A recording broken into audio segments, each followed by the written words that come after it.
خب سلام و عرض ادب خدمت تمام شما بینندگان عزیز، امیدوارم که حالتون خوب باشه. بریم به سراغ مسابقه فینال چمپیونشیپ لیگ 2025.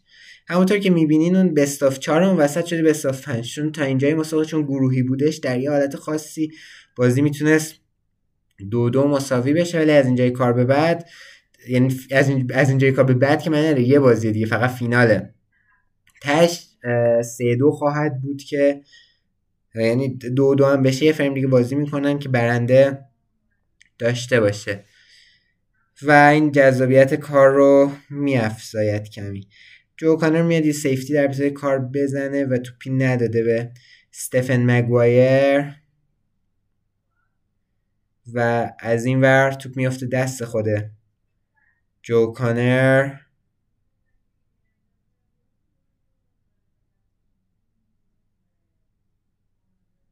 یه برش از استیفن مگوایر که بالش داره میره، این آفش اما اتفاق نمیافته. یه لانگ شات، نه یه سیفتی ضعیف میزنه جو کانر و توپ داده به استفن مگوایر. استفن مگوایر که فصل قبل در واقع نایب قهرمان مسابقات ولش اوپن شد و جو کانر هم یکی از مسابقات چین رو در واقع اونجا نایب قهرمان شد، فینال به هیگینز باخت. جفتشون فصل پیش توی تورنمنت خوبی نایب قهرمان شدن و این در واقع نکته جالب توجهی هست از قبال جفت بازیکن‌ها.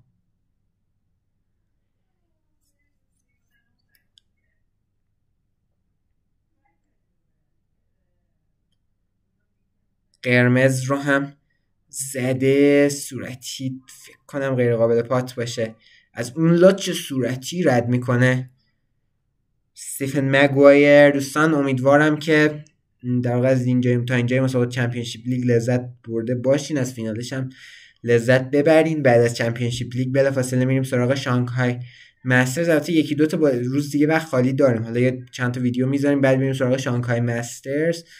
البته نه، توی برنامه بارگذاری ویدیو ما خالی دیگه نداریم، واسه همین زودتر میریم سمت شانگهای مسترز و در واقع احتمالاً بعد از این ویدیوی بعدی که داریم میبینیم بازی ابتدایی شانگهای مسترز هست که در واقع میاد و وارد کار میشه و امیدوارم که از تماشای بازی شانگهای مسترز هم لذت ببرید و در واقع جالب توجهتون باشه. اونا هم همونطور که میدونین شانگهای مسترز هم مسابقات جذابی به حساب میادش و در واقع 16 بازیکن برتر جهان با 4 بازیکن برتر چین و 4 بازیکن آماتور چین میان با هم مسابقه میدن که رقابتشون جذاب میشه. از همون دور اول گرفته که در واقع بازیکن‌های آماتور چینی میان در مقابل بزرگان دنیای اسنوکر بازی میکنن تا حالا مراحل بالاتر که اتفاقات جذابتری هم میبینیم، مثل جدال بزرگان دنیای اسنوکر با هم، مثل سال پیش که چه نیمه نهایی جذابی بودش، یه نیمه نهایی شان مرفی و مارک سلبی که فوق‌العاده بود، کامبکی که شان مرفی زد تو اون بازی. یه نیمه نهایی هم جا ترامپ و رونی که بعد از 5 سال قهرمانی پشت سر رونی جا ترامپ اومد رد شد واقعا از رونی.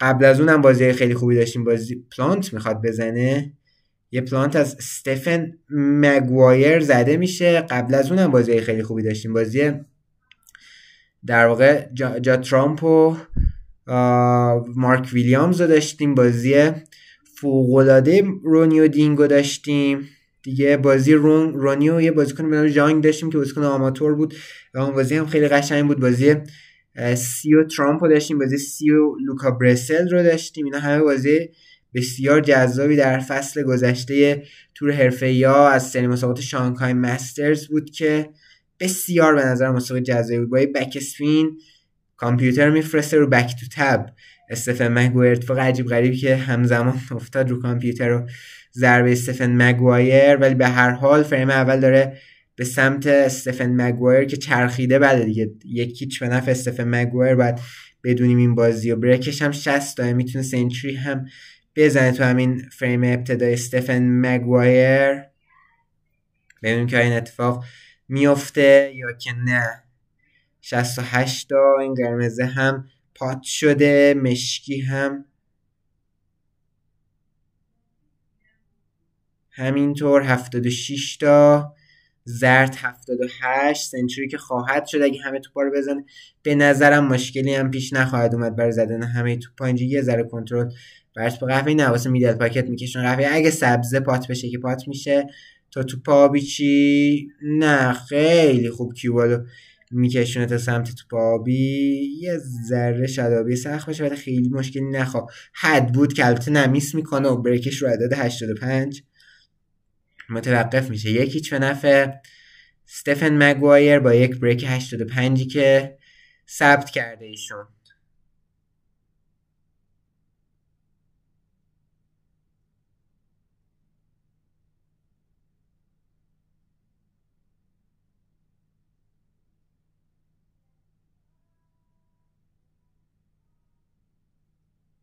یه لانگ شات از جو کانر میبینیم یا نه؟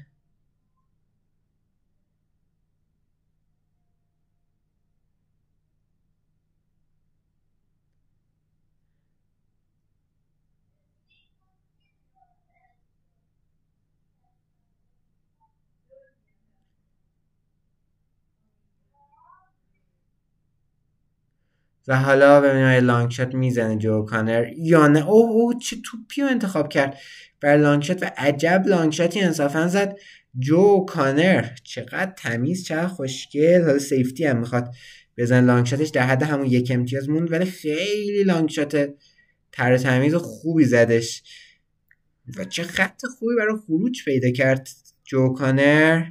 یه شات تو ناتینگ یه درجه 1 شاید باید بگیم از جو کانر دیدیم. بازم الان آپشن برای لانگ شات داره، همین یه توپی که داره میزنه رو میشه خیلی خوب لانگ شات زدتش. ببینیم این کار رو انجام میده یا نه. لانگ شات میزنه اینجا و بله یه کنه هم به توپ صورتی میکنه، به نفعش هم میشه. صورتی جاش یه ذره بهتر میشه، خیلی هم فرقی نمیکرد ولی الان آبیو میزنه و یک میز بسیار خوب در اختیار جو کانر که نتیجه کار رو در واقع بتونه به نفع خودش 1-1 کنه. 1-1 که نمیشه گفت، به نفع چی دارم میگم، 1-1 به نفع خودش بکنه. نه حالا نتیجه کار رو مساوی کنه به نفع خودش هم معنی نداره. ببین میتونه 1-1 نتیجه کار رو مساوی کنه یا که نه.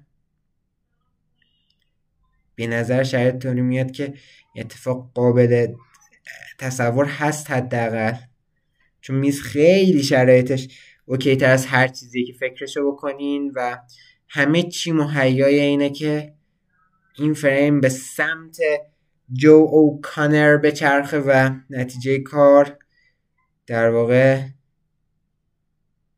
یک بشه. کیوبالش خیلی دیگه بد رفت، خیلی دیگه پرت رفت کیوبال جو اوکانر و مجبور میشه که سیفتی داشت خوب پیش میرفتش. این خیلی هم کیوبالش در آوردنش سخت نبود. این سیفتی هم زیاد چنگی به دل نمیزنه. کیوبال اومد تو خط بال که اصلا سیفتی خوبی از جو کانر نبود. جفت بازیکن میگم تا اینجا پر اشتباه بودن، یعنی واقعا در حد شاید یک فینال یک تورنمنت رنکینگ در تور حرفه نبوده. هرچند که واقعیتشو بگم راستش از ترکیبی که تو این فینال ایجاد شده بین جو کانر و استفن مگوایر اصلا خوشم نمیادش. یعنی شاید باید بگم اصلا شاید به صورت کلی شاید خیلی لذتی از تماشای این بازی نبرم. خیلی دوست داشتم ترکیب جذاب‌تر ایجاد بشه، هرچند که کلا چمپیونشیپ لیگ ضعیفی بود و وقتی بهترین بازیکنی که شرکت کرده بود بری هاوکینز دیگه شما ببینین اوضاع چه شکلی بود. خب فینالش هم همین میشه دیگه. نتیجه امیر سرخوش هم راستی بگم، امیر سرخوش هم خیلی تو این مسابقات خوب عمل کرد. تو گروه خودش در واقع با بایولو مساوی کردش 2-2، 3-1 الکس کلنشار رو برد و با گری ویلسون 2-2 مساوی کرد و تونست صعود کنه. یه بریک 134 هم زد. تو دور بعدی 3-0 به سم کریگی باخت، در واقع تونست 3-0 بن مرتنز رو ببره و با یا پنگ چنگ 2-2 مساوی کرد. تو اون گروه همه بازیکن‌ها 4 امتیازی شدن و امیر سرخوش به خاطر بریک پایین‌تری که زده بود رتبه دوم رو کسب کرد، پایین‌تر از بن مرتنز دوم شد و از حضور در جمع 8 بازیکن برتر تورنمنت متاسفانه بر صورت باز موندش. یه لانگ شات خیلی تمیز هم استفن مگوایر میزنه و ببینین که همین میز خوب حالا دست استفن مگوایر افتاده که نتیجه کار رو همینجا 2-0 به نفع خودش کنه و خودش در یک قدمی قهرمانی در چمپیونشیپ لیگ قرار بده. ببینیم این اتفاق خواهد افتاد یا که نه. منتظر باید بود و دید. 2-0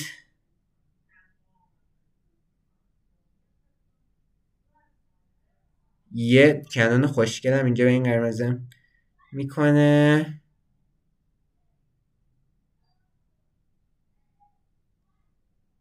صورتی رو هم به مرکز پاکت میزنه این قرمز.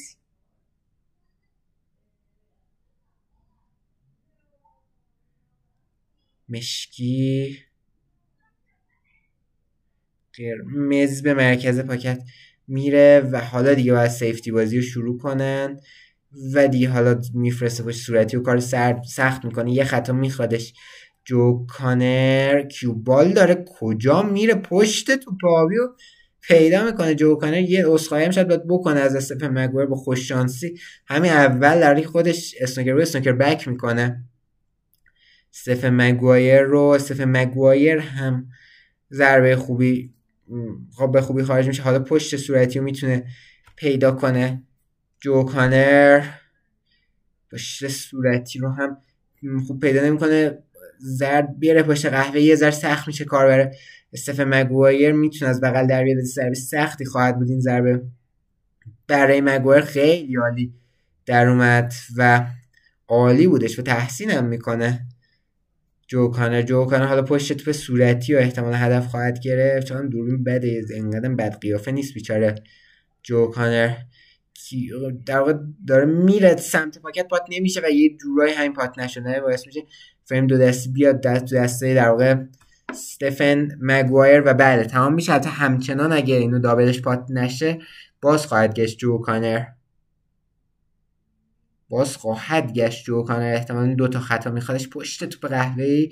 خیلی سخته و این ضربه رو خوبم میزنه استفن مگوایر. پات شده این هم. بله تمام.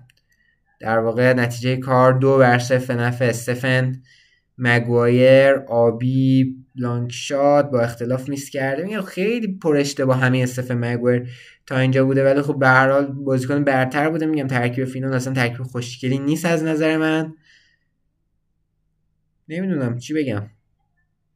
من راستش از تماشای بازی این دو نفر حداقل زنده که اصلا من این بازی هم نمیدونم قهرمان کدوم بازیکن میشه ولی من اگه زنده بودیم زمانی که این بازی زنده بود اصلا وقتم نذاشتم پایین که بخوام این بازی رو تماشا کنم چون که حالا هایلایتش حتما میبینیم چون طبیعتا این بازی هم طرفدارای خاص خودشو داره ولی واقعیتش اینه که بازی لذت بخشی نیست توی مسابقاتی که تقریبا هیچ ارزشی.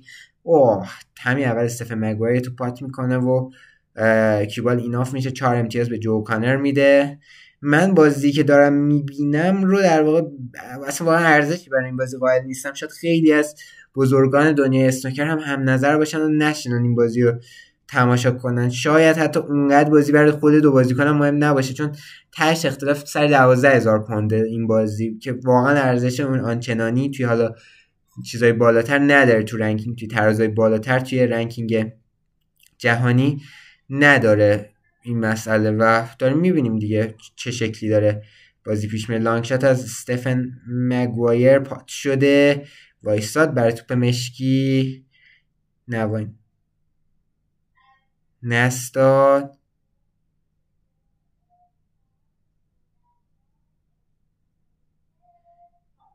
یه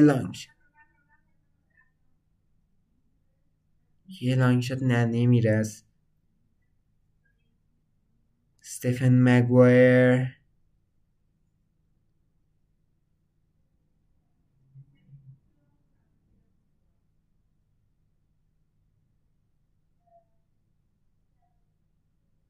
این ضربه از جو کانر یک کراس دابل تور شاید باید بگیم میزنه. خوبم هست. اینجا البته نه توپ داده به استفن مگوایر که با یه اختلاف وحشتناک زیادی چی بود زد استفن مگوایر و واقعا دارم میگم اصلا سطحی نداره این بازی. یعنی خیلی زشته اصلا این بازی و به نظر من برچه سریعتر باید این مسابقات حذف کنن از تور حرفه یا به شدت مخالف مسابقات چمپیونشیپ لیگ هم رسه چون واقعا بازیش به صورت کلی جذابیت نداره. اول سال میاد خیلی اولش خیلی دوست دارن، خیلی هیجان زده میشن، دوست دارن از اون خماری در واقع تعطیلات فصل اسنوکر خارج بشن، ولی واقعا هیچ کیفیت آنچنانی نداره مسابقات در واقع چمپیونشیپ لیگ. بازیکن‌ها عمدتاً بازیکن‌های جذابی نیستن، بازی‌ها خیلی قشنگ نیستش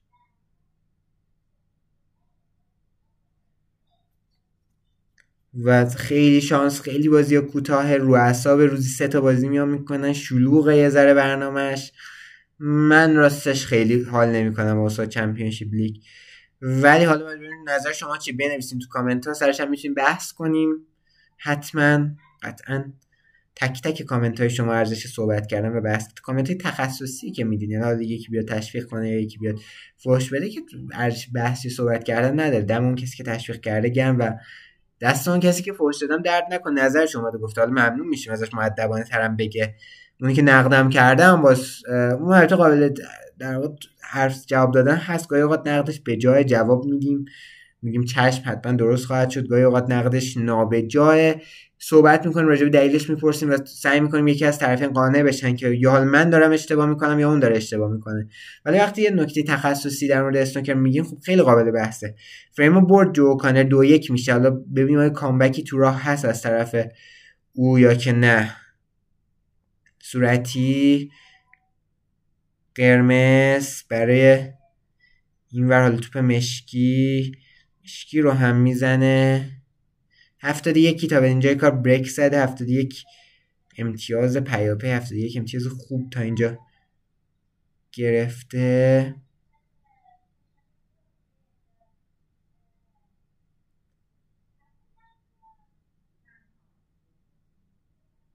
یه لانگ شات خوب از جو کانر، یه در واقع ضربه خوب از جو کانر میبینیم و بله کاملا فریم چرخید به سمت جو کانر و نتیجه کار 2-1 میشه.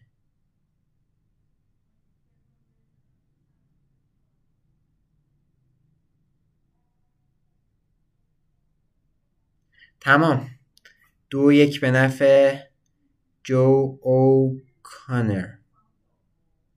بریم 99 تا هم دبلش هم آخر نگرفت، سنچری هم نتونست بزنه دوباره. استف مگوایر که 85 زد، اینجا هم 99 لب مرز سنچری جو کانر میزنه.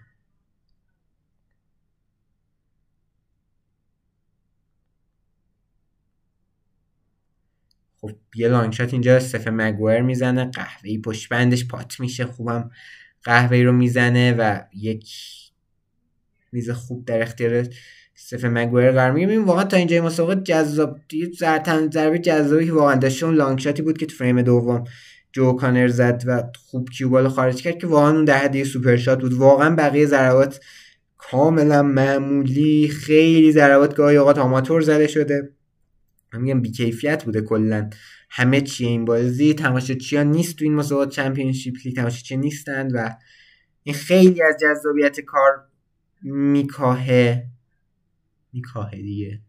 آره واسه کاستن میکاهه، درسته یا نه؟ شبیه اسمای ژاپنی شد.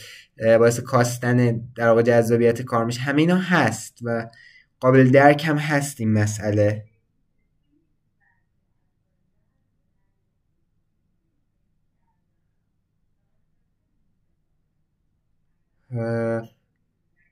زرد پات میشه و 32 تا اینجا زده استف مگوایر. ببینیم میتونه کار رو تموم کنه و خودشو بعد از مدت ها فکر کنم تورنمنت رنکینگ میبره استف مگوایر و اینم خب جذاب خواهد بود. شاید تنها نکته جذاب جو کانر، فکر کنم تازه جو کانر هم در تورنمنت رنکینگ نبرده، برای استف مگوایر که بعد مدت ها برای جو کانر هم که میتونه اولیش باشه. چقدر زیبا این سوپر شات دومیه بود، چه پکی باز کردش استف مگوایر. فریم آخره داره یه ذره بهتر از فریم قبلی منظورم بازی میکنه. استف مگوایر کیوبالش زیاد حرکت کرد، باید آبی قطری به سمت کورنر پاکت سمت راست بزنه، به مرکز اون پاکت پات میکنه. بازی خوبی رو داریم در کل، انصافا میبینیم از جو کانر و این ضربم خیلی خوبه و بله از بخش استفن مگوایر جو کانر چیه و میگم یه چند تا سوپر نسبتا شاید بشه گفت سوپر شات تو این، اونم در مقایسه با سوپر شات هایی که رونی و جا ترامپ و اینا با تورنمنت جذاب میزنن و ما حالا ویدیوهاشو تو شورتس های یوتیوب و ریلز اینستا میبینیم فرق میکنه، ولی یه چند تا ضربه خیلی درجه 100 و بله الان 1 2 3 4 75 تا رومیز 59 تا جلوه، الان 67 تا رومیز 59 تا جلوه، مشکی قرمز تمام خواهد کرد. حالا رومیز و در واقع جلو بودنش مساوی میشه، فریم بال استفن مگوایر و تمام استفن مگوایر رسما اینم بزنه که دیگه بر نگرده جو کانر و بله رسما قهرمان چمپیونشیپ لیگ میشه استفن مگوایر. امیدوارم که حالا بزنیم ببینیم بریکش سنچری میزنه، بالاخره سنچری ما تو این بازی میبینیم یا نه. امیدوارم که از تماشای این مسابقه لذت برده باشید از دوئل استفن مگوایر و جو کانر.